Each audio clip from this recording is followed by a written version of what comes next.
नमस्कार, आप देख रहे हैं संसद टीवी की स्पेशल कवरेज। मैं हूं आपके साथ बलबीर सिंह गुलाटी। लोकसभा अध्यक्ष ओम बिरला ने दिल्ली में 30वें महालेखाकार सम्मेलन के समापन सत्र को संबोधित किया। लोकसभा अध्यक्ष ने कहा कि भारत के नियंत्रक और महालेखा परीक्षक ने उत्तरदायी संस्था के रूप में संवैधानिक दायित्वों का निर्वहन करते हुए प्रशासन में वित्तीय अनुशासन, पारदर्शिता और जवाबदेही सुनिश्चित करने का सराहनीय कार्य किया है। उन्होंने कहा कि भ्रष्टाचार मुक्त शासन व्यवस्था बनाने में भी इस संस्था की बड़ी भूमिका है। उन्होंने इस बात पर खुशी जताई कि सीएजी की संस्था निष्पक्ष, ईमानदार और प्रमाणित तरीके से काम कर रही है। इसी वजह से कई देशों की संस्थाएं भारत के सीएजी की कार्यप्रणाली को देखने और समझने के लिए आती हैं। लोकसभा अध्यक्ष ने कहा कि जवाबदेही शासन स्थापित करने में भी सीएजी की बड़ी भूमिका है। शासन जवाबदेह हो, पारदर्शी हो, ईमानदार हो, इसके लिए संविधान में इन संस्थाओं का निर्माण किया है।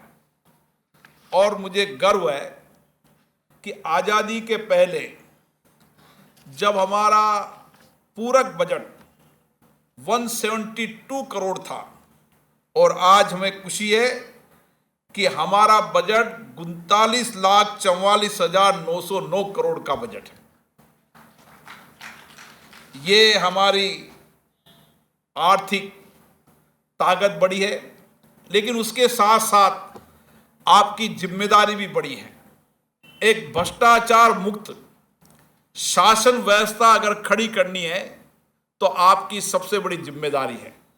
और इसीलिए मुझे खुशी है कि एक निष्पक्ष, ईमानदार, पारदर्शी और प्रमाणित तरीके से ये संस्था काम कर रही है।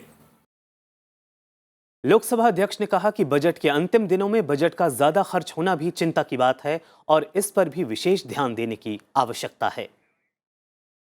बजट के अंतिम दिनों के अंदर बजट का ज्यादा खर्च होना, यह भी हमारे लिए चिंता का विषय है।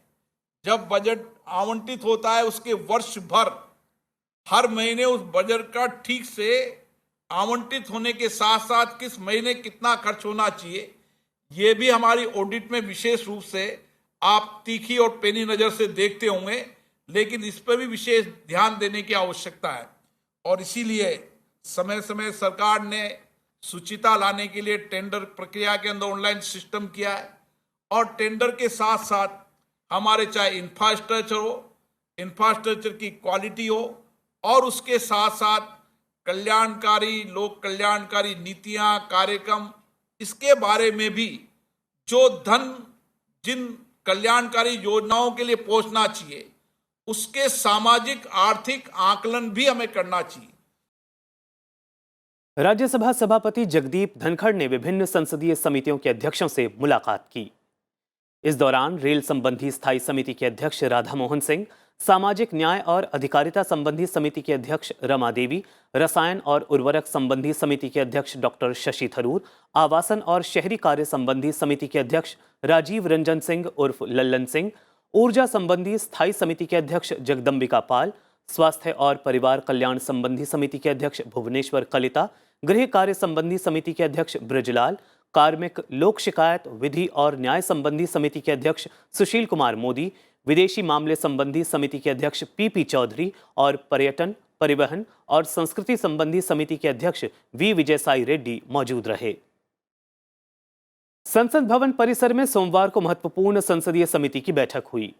बीजेपी सांसद जगदम्बिका पाल की अध्यक्षता वाली ऊर्जा संबंधी स्थायी समिति की बैठक हुई।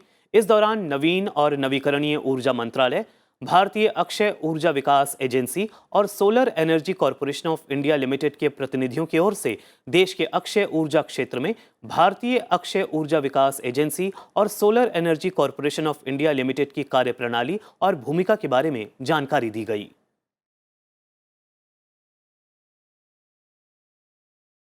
लोकसभा अध्यक्ष ओम बिरला ने महान स्वतंत्रता सेनानी पंजाब केसरी लाला लाजपत राय के बलिदान दिवस पर श्रद्धांजलि दी है। उन्होंने ट्वीट किया कि बुलंद हौसले के साथ लाला लाजपत राय जी ने जिस तरह ब्रिटिश हुकूमत का विरोध किया, उसने भारतीय जनमानस में स्वाधीनता के प्रति नई जागृति उत्पन्न की। उनके विचार सदैव प्रेरणा देते रहेंगे। फिलहाल हमारी स्पेशल कवरेज में इतना ही। आप देखते रहिए संसद टीवी। नमस्कार।